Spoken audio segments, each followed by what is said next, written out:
সমাজের কিছু অংশ রাজনীতি করাকে হারাম বলতো, কথা কি বুঝতেছেন? এখন এটা কি হালাল হয়ে গেছে।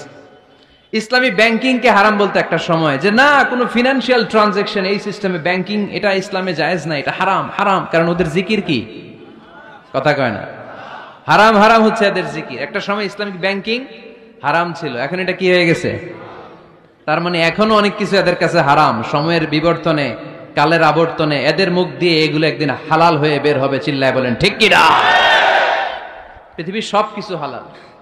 আপনারা যদি কেউ কিছু বলে যে এটা কি হালাল না হারাম, আপনি হুট করে বলবেন আগে বলবো হালাল, যদি হারামের দলিল পাওয়া যায় তখন বলবো হারাম, ঠিক কি না? আমাকে যদি বলেন এটা হালাল না হারাম, আমি যদি বলি হালাল, আপনি যদি বলেন দলিল দেন, এটা আপনি ভুল বলবেন। কারণ কোনো কিছু হালাল করতে হলে দলিল লাগে না। কোনো কিছুকে হালাল বলে সাব্যস্ত করতে দলিল লাগে না। হারাম বলে যদি সাব্যস্ত করতে চান তখন দলিল লাগবে, তাও তেনা পেছানো দলিল দিয়ে হবে না, যেন তেন দলিল দিয়ে হবে, অকাট্য দলিল। এটাকে বলে আল আদিল্লা আল কাতঈয়া। অকাট্য দলিল লাগে কোনো জিনিসকে হারাম সাব্যস্ত করতে হলে। তাহলে এই যে আমাদের জন্য আল্লাহ সহজ করে দিলেন, সবকিছু বেসিক্যালি হালাল যতক্ষণ না এটা হারাম হওয়ার ব্যাপারে দলিল পাওয়া যায়। এজন্য হারাম হারাম জিকির না করে জিকিরটা চেঞ্জ করে করতে হবে হালাল হালাল। কথা বলেন ঠিক কিনা? জিকির দুই ধরনের আছে। জিকির কয় ধরনের? একটা জিকির হচ্ছে হারাম হারাম হারাম, এক দলের কাছে সবই হারাম। এজন্য এই পৃথিবীর সবকিছু মূলত হালাল যতক্ষণ না হারাম হওয়ার ব্যাপারে দলিল না পাওয়া যায়। হারাম করতে হলে দলিল লাগে, হালাল বানানোর জন্য দলিল লাগে না। আবার যেন তেন কোনো দলিল দিয়ে, ঠুনকো কোনো দলিল দিয়ে কোনো জিনিসকে হারাম করা যায় না। হারাম করতে হলে অকাট্য দলিলের প্রয়োজন হয়। কথা বুঝতে পেরেছেন? প্রথম মূলনীতি ক্লিয়ার সবার কাছে? আল্লাহর হাবিব সাল্লাল্লাহু আলাইহি ওয়াসাল্লাম বলতেন হালাকাল মুতানাত্তিউন, যারা মুতানাত্তিউন তাদের ধ্বংস, তাদের উপর আল্লাহ লানাত। সাহাবারা বললেন ইয়া রাসূলুল্লাহ, ইয়া হাবিবাল্লাহ, মান হুমুল মুতানাত্তিউন? মুতানাত্তিউন কারা যাদের উপর আপনি লানত দিলেন, যাদের ধ্বংসের কথা বললেন? বিশ্বনবী বললেন আল্লাহর দেয়া হালাল বিষয়কে যারা সমাজের মধ্যে হারাম বলে প্রচার করে তারাই হলো সমাজের মুতানাত্তিউন। নাউজুবিল্লাহ পড়েন। قل من حرم زينة الله التي أخرج لعباده والطيبات من الرزق। এজন্য আল্লাহ ডেকে বললেন খবরদার, কে আছে সমাজের মধ্যে আমার দেয়া হালাল সাজসজ্জাগুলোকে, পবিত্র জিনিসগুলোকে হারাম বলে ফতোয়া তুলে, তাদের উপর আমার লানত। খবরদার, আল্লাহ যেটাকে হালাল বলছে এটাকে হারাম বলার স্পর্ধা দেখাবেন না। এটাকে হারাম বলা যাবে? এই দুনিয়াতে বেসিকলি সবকিছু কি, আওয়াজ করে বলেন। আর হালাল প্রমাণ করতে দলিল লাগে। কি প্রমাণ করতে দলিল লাগে? হারাম। এজন্য আমাদের জিকিরটা একটু চেঞ্জ করে দিব। আমরা হারাম হারাম না বলে কি বলবো? হালাল হালাল। যখনই দলিল পাবো তখন জিকির শুরু করব হারাম। কথা বুঝে নাই বোধহয়? দলিল পাওয়ার আগ পর্যন্ত সব কি? আরো জোরে বলেন। দলিল পাওয়ার পরে সেটা হয়ে যাবে হারাম। হালাল হচ্ছে আনলিমিটেড।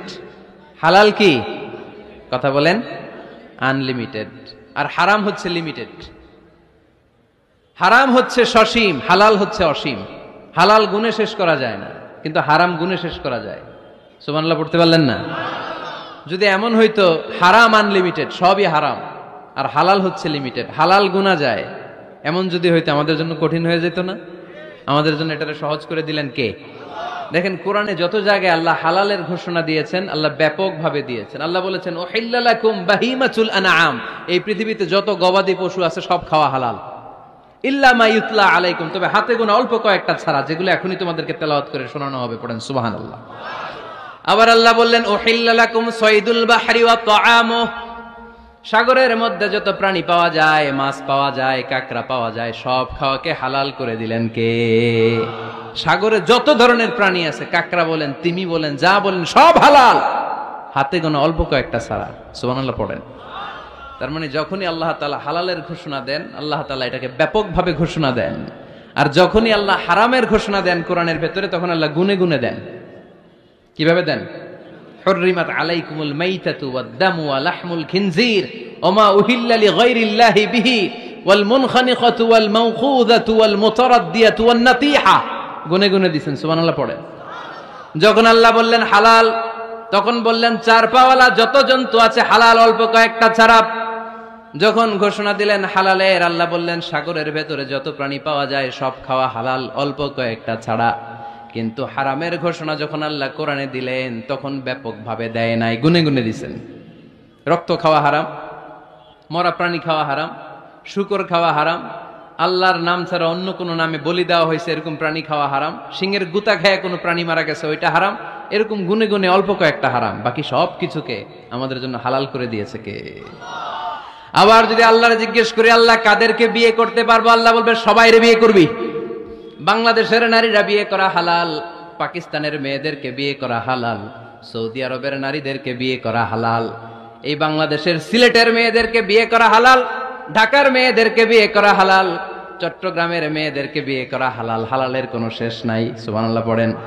কিন্তু যখন জিজ্ঞেস করলাম তাহলে কাকে কাকে বিয়ে করা হারাম, তখনই আল্লাহ গুনে গুনে 14 জনের নাম বলে দিলেন, পড়েন সুবহানাল্লাহ।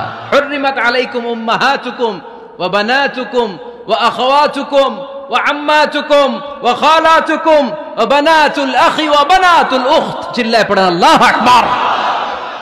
যখন হালাল তখন ব্যাপকভাবে বললেন সব মেয়েদেরকে বিয়ে করতে পারো। মুসলিম যত নারী হয়, বাংলাদেশের হোক, পাকিস্তানের হোক, ইন্ডিয়ার হোক, গোটা বিশ্বের যে কোনো জায়গার মুসলিম নারী হলেই সেটা হালাল। কিন্তু হারাম কোনটা যখন জিজ্ঞেস করলাম, গুনে গুনে বললেন মাকে বিয়ে করা হারাম, নিজের কন্যাকে বিয়ে করা হারাম, বোনকে বিয়ে করা হারাম, ফুফিকে বিয়ে করা হারাম, খালাকে বিয়ে করা হারাম, ভাতিজিকে বিয়ে করা হারাম, নিজের ভাগ্নিকে বিয়ে করা হারাম। সুবহানাল্লাহ পড়বেন না? তাহলে সহজ না কঠিন? চিল্লায় বলেন কি সহজ ইসলাম, কত সহজ। দাঁড়িয়ে নামাজ পড়া ফরজ, দাঁড়াতে পারতেছেন না, বসে পড়লেও কবুল করবে কে? অজু করে নামাজ পড়া কি? পানি নাই, তায়াম্মুম করে নামাজ পড়লে কবুল করবে কে? বিয়েতে মোহরানা দেওয়া কি? মোহরানা নাই। এক সাহাবী বললেন ইয়া রাসূলুল্লাহ বিয়ে করব, মোহরানা আছে? না। কি আছে? কিচ্ছু নাই। তো কিচ্ছু না থাকলে বিয়ে করবো কেমনে? মোহরানা দেওয়া লাগবে না? কোরআন পারো? পারি। কয়টা সূরা? এতটা সূরা। এক নারীকে জিজ্ঞেস করলেন কোরআন পারো? বলে না, পারি না। আল্লাহর হাবিব সাল্লাল্লাহু আলাইহি ওয়াসাল্লাম দুইজনকে বিয়ে পড়ায় দিলেন। আর নারীকে বললেন মা তুমি কোরআন পারো না, কিন্তু তোমার স্বামী কোরআন পারে, তোমার স্বামী টাকা দিয়ে পয়সা দিয়ে তোমাকে মোহরানা দিবে, সামর্থ্য তার নাই, সে প্রতিদিন তোমার একটু একটু করে কোরআন শিখায় দিবে, এটাই মা তোর বিয়ের মোহর। সহজ না কঠিন? আর কোনদিন ইসলামের কঠিন বলবেন? কেউ কঠিন বললে ওটা শুনবেন? আওয়াজ করে বলতে হবে ইসলাম কি কঠিন না সহজ? পৃথিবীর সব হালাল যতক্ষণ না দলিল পাওয়া যায়। হালাল বলতে দলিল লাগে না, হারাম বলতে দলিল লাগে। 2 নাম্বার, হালাল আনলিমিটেড আর হারাম লিমিটেড, সহজ করে দিয়েছে, সুবহানাল্লাহ পড়েন। 3 নাম্বার, হালাল হারামের মূলনীতি হচ্ছে ইসলাম শুধু হারাম বলে দিয়ে বসে থাকে নাই। কোন বিষয়ে যদি ইসলাম হারাম ঘোষণা দেয়, ইসলাম একটা অল্টারনেটিভ আমাদেরকে সাজেস্ট করেছে। সুবহানাল্লাহ কোন? আমি বলে দিলাম এটা করা যাবে না, এটা করা যাবে না, এটা করা যাবে না, আমার কাজ শেষ, কি করা যাবে হুজুর এটা কোন? এরকম প্রশ্ন আছে না নাই? হারাম হারাম এই জিকির করে যে আপনি বসে রইলেন, হালাল কোনটা এটা বলে দিয়ে যান, চিল্লায় বলেন ঠিক কি না? ইসলাম শুধু হারাম বলে বসে থাকে নাই, যত জায়গায় ইসলাম হারাম বলেছে ইসলাম একটা অল্টারনেটিভ সাজেস্ট করেছে। Islam provides us the alternatives, always alternative দিয়েছে। ইসলাম দ্ব্যর্থহীন কণ্ঠে ঘোষণা দিয়ে আমাদেরকে জানিয়ে দিয়েছে সুদ খাওয়া হালাল না হারাম। আমরা বললাম আল্লাহ সুদ যদি হারাম হয় আমরা কেমন করে আমাদের জীবন চালাবো? আল্লাহ বললেন ওয়া আহাল্লাল্লাহুল বাই'a ওয়া হারামার রিবা। চিন্তা নাই, ভয় নাই, কেমন করে সমাজ চলবে জেনে রাখো, আমি আল্লাহ যখনই সুদকে হারাম করেছি তার বিপরীতে ব্যবসাকে আমি আল্লাহ তোমাদের জন্য হালাল করে দিয়েছি। অল্টারনেটিভ আছে না নাই? অল্টারনেটিভ মানে বোঝেন তো? বিকল্প। অল্টারনেটিভ মানে কি? বিকল্প। সুদ